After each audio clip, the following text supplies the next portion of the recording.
मित्रांनो, प्रेमाची गोष्ट या मालिकेच्या आजच्या भागामध्ये सावनी फायनली आता मिहिरच्या घरी येते. घरी आल्यानंतर तिला एक रूम देण्यात येते. त्यावेळी त्या रूममध्ये आपलं सामान व्यवस्थित ठेवत ती म्हणते, अरे वा, आले फायनली मिहिर आणि कोमलच्या घरी.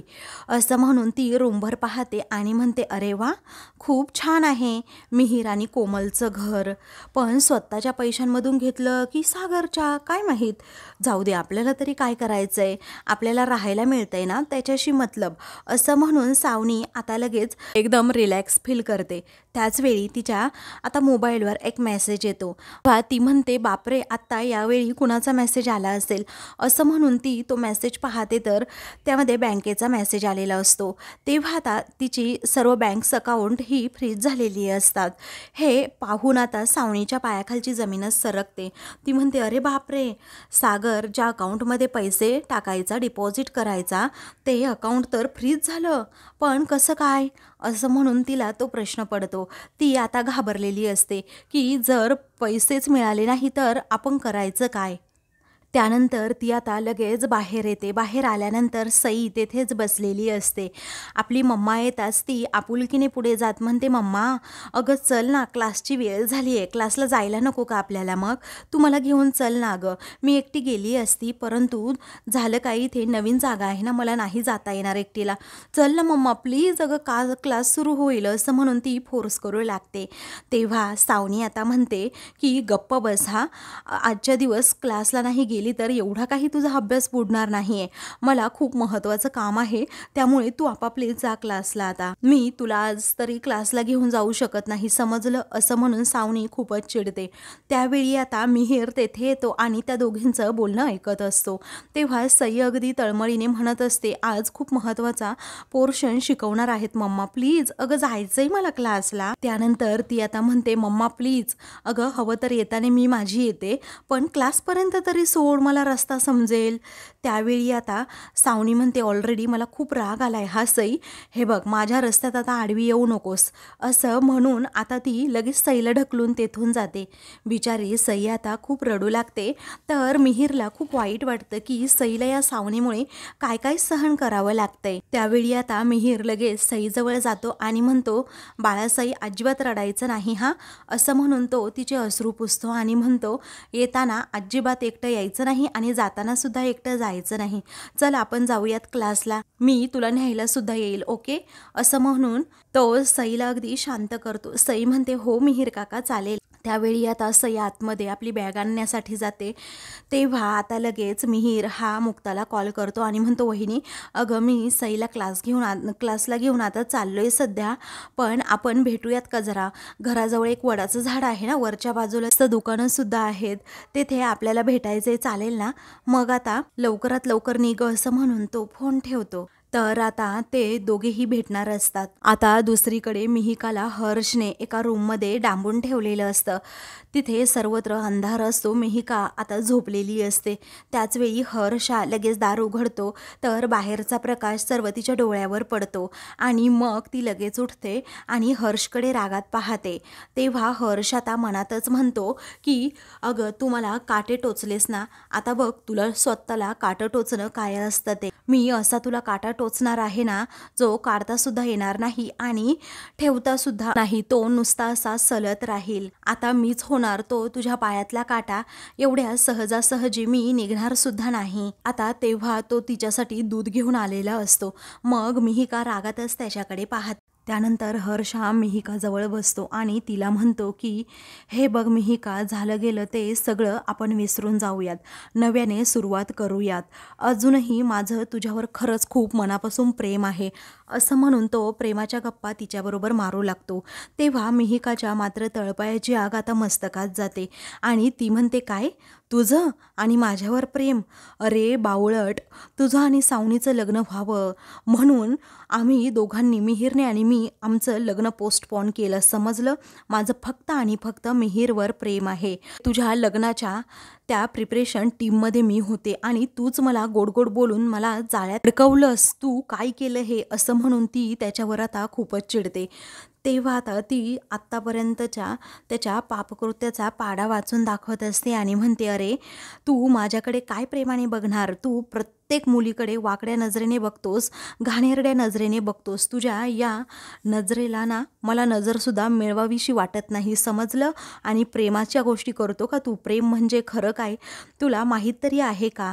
अरे प्रेम तरी केलंय का कधी कुणावर? त्या सावनीचा नुसता गैरफायदा घेतला असं म्हणून आता ती खूपच चिडते. मग आता तो म्हणतो की ते सगळं जाऊ दे गं, मी आत्ता काय म्हणतोय याचा विचार कर ना तू, कारण मला तुझ्याबरोबर राहायचं आहे, तुझ्याबरोबर वेळ घालवायचा आहे, असं म्हणून तो पुन्हा प्रेमाच्या गप्पा मारतो. ती आता खूपच चिडते. मग आता तो म्हणतो, हे बघ मी आत्ता मागे तुझ्यासाठी हा फोन मागवला होता, हा फोन घे ना तू, अगं ॲक्सेप्ट कर ना माझ्याकडून हे गिफ्ट प्लीज, असं म्हणून तो तिला गिफ्ट देत असतो. त्यावेळी ती म्हणते नको आहे हर्ष मला. मग आता तो अजूनच फोर्स करतो, तेव्हा ती तो फोनच फेकून देते. मग त्यानंतर तो म्हणतो की बरं ठीक आहे, तुला गिफ्ट नसेल घ्यायचं ना तर नको घेऊ, पण एक काम तर तू करू शकतेस ना, तू हे दूध पिऊन घे, हे बघ मला तुझी खूप काळजी वाटते, तू अशी उपाशी राहू नकोस. मग आता ती म्हणते काय, मला नको आहे दूध. त्यावेळी आता तो म्हणतो अगं पी ना, की पाजू तुला दूध. तेव्हा ती अजूनच रागात त्याच्याकडे पाहू लागते. मग आता तो जेव्हा अजूनच फोर्स करू लागतो ना, तेव्हा मात्र मिहिकाच्या तळपायाची आग मस्तकात जाते आणि ती लगेच तो दुधाचा जो ग्लास असतो ना तोच हर्षच्या हातातून फेकून देते. तो दुधाचा ग्लास फुटतो, त्याच्यातील दूधसुद्धा सगळं वाया जातं. त्याचबरोबर त्या दुधामध्ये असते ती पाल. तेव्हा त्या पालीला पाहून आता मात्र मिहिकाला मोठा धक्काच बसतो. तेव्हा ती आता त्याच्यावर चिडते आणि मग विचारते, मला त्रास देण्यासाठी तू एवढ्या गोष्टी करतोस? अरे त्या दुधामध्ये तू पाल टाकलीस, असं म्हणून ती त्याच्यावर भडकते. मात्र हर्ष आता हसतच तिच्याकडे पाहतो. तेव्हा तो आता म्हणतो की इतका तमाशा करण्याची गरज नाही आहे, समजलं? कारण ती पाल आहे ना ती खोटी आहे. मिहिका त्या पालीकडे पाहतच राहते. त्यावेळी आता हर्ष म्हणतो की असेच तमाशे तुझे कायम चालू राहिले ना तर एके दिवशी ही अशी खरी पाल मी तुझ्या जेवणामध्ये टाकून देईल, तुला समजणार सुद्धा नाही आणि तुझा अगदी काटाच काढेन. तर आता तो तेथून दरवाजा बंद करून लगेच निघून जातो, सर्व लाईटसुद्धा ऑफ करतो. त्यावेळी आता मिहिका मात्र खूपच रडू लागते आणि स्वतःलाच दोष देऊ लागते की मी कुठून ह्याच्या जाळ्यामध्ये फसले.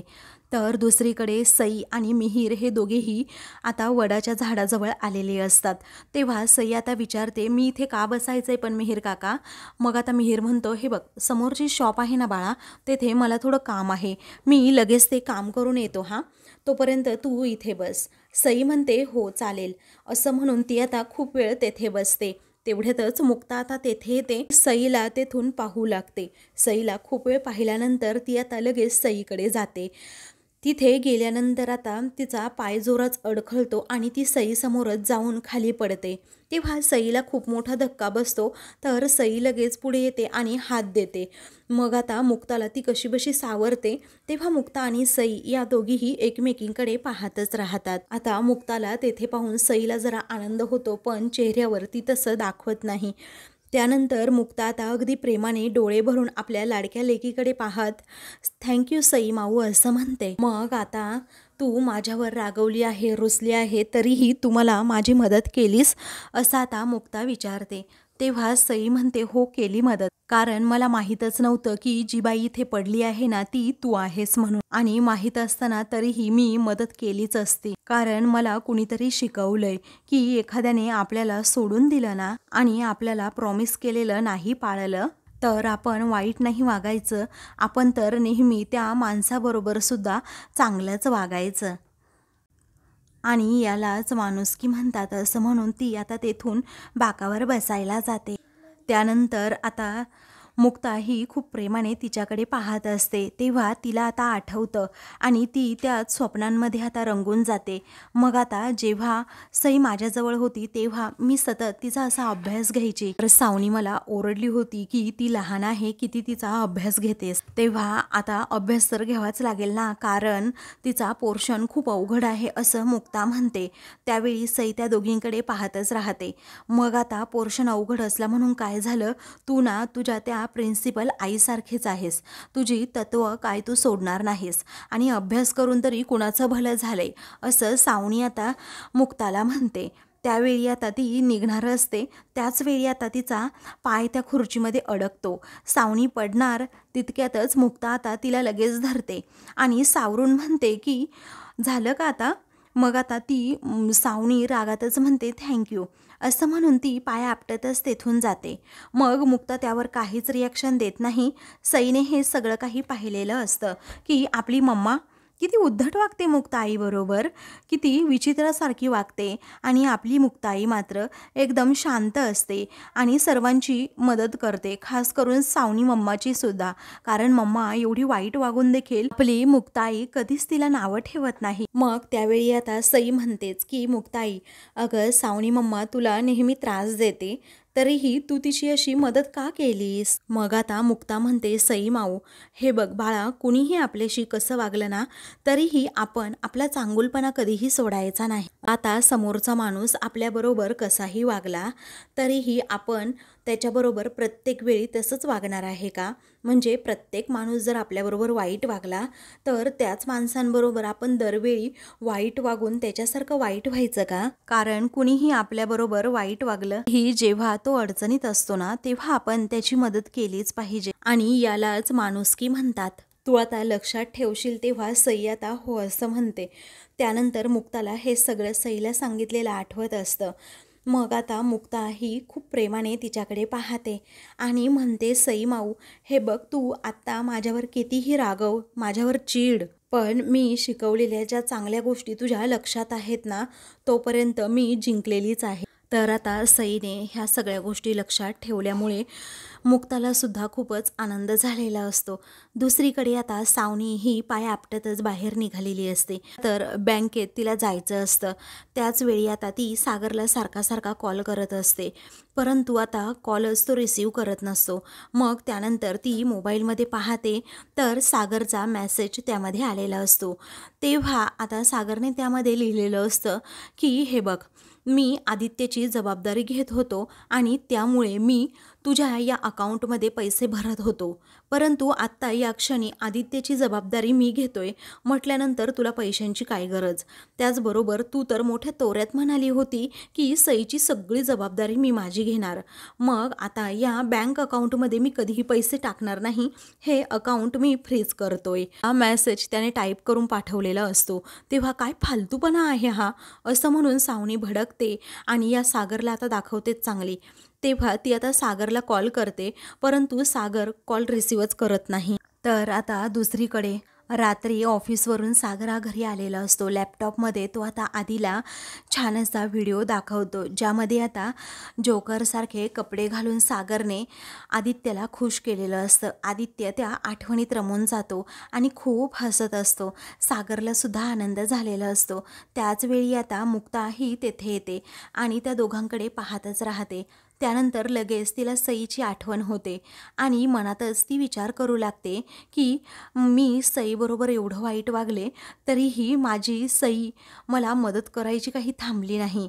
आणि कसं आहे ना की सई माझ्यावर कितीही चिडली असेल ना तरीही एक ना एक दिवस ती माझ्याकडे येणार आहे. खरंच माझ्या सईमध्ये एवढी ताकद आहे ना, ती कोणताही धक्का या क्षणी पचवू शकते, परंतु माझ्या सई माऊला माझ्यापासून दूर राहावं लागते आणि त्या सावनीकडे राहायला तिला त्रास होतोय हे मलाही समजतंय.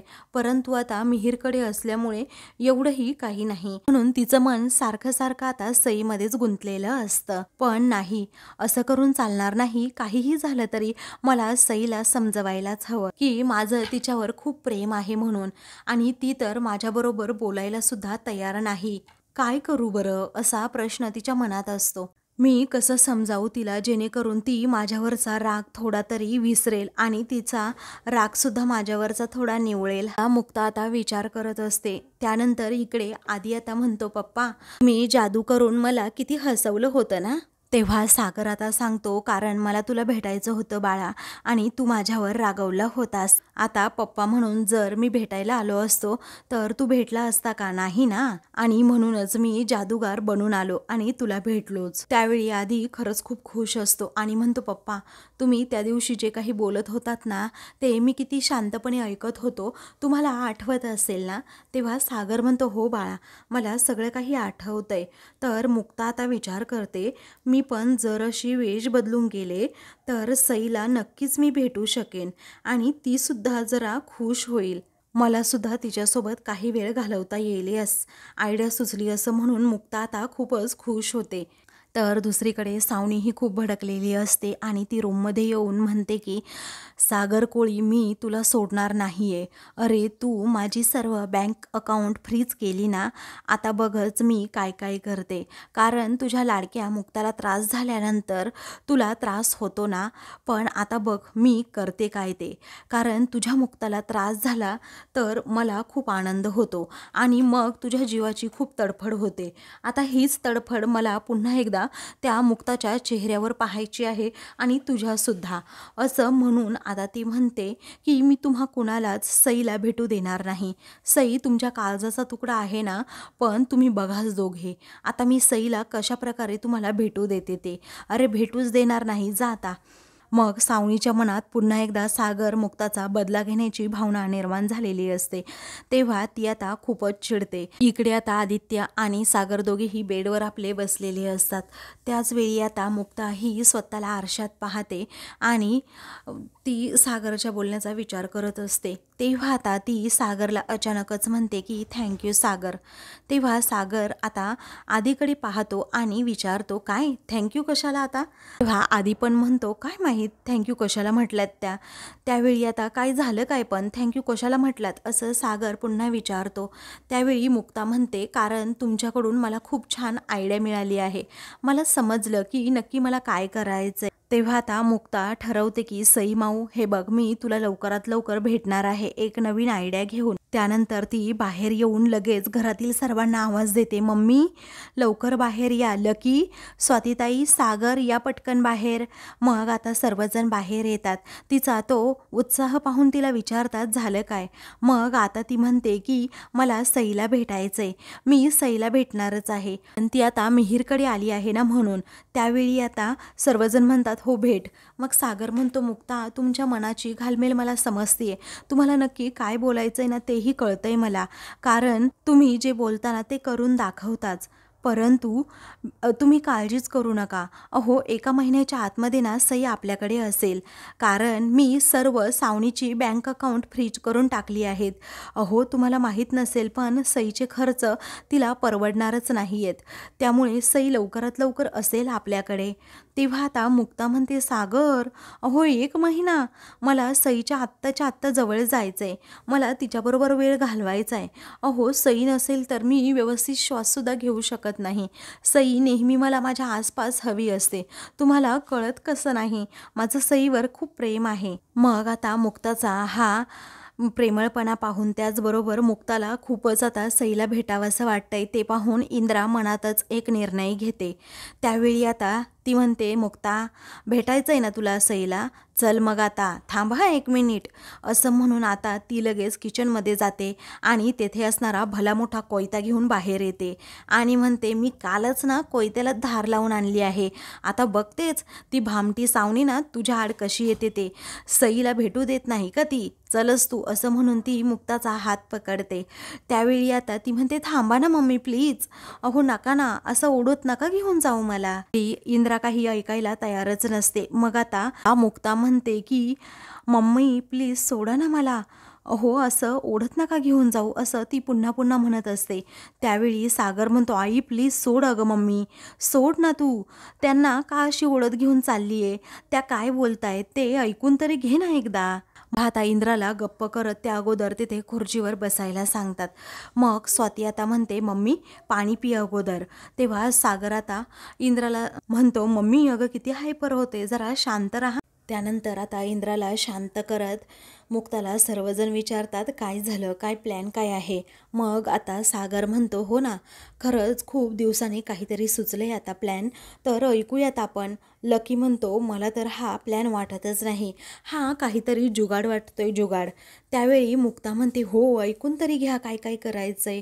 असं म्हणून ती आता सांगत असते की कशा प्रकारे मी सईला भेटणार आहे आणि कोणता प्लॅन करणार आहे. सर्वांनाच मुक्ताचा हा प्लॅन खूपच आवडतो.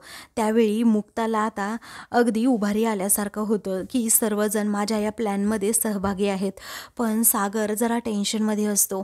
तेव्हा तो आता म्हणतो, मुक्ता, अहो तुम्हाला असं वाटत असेल की सगळं काही सोपं आहे, परंतु ती सावनी काही कमी हुशार नाही, ती खूप हुशार बाई आहे.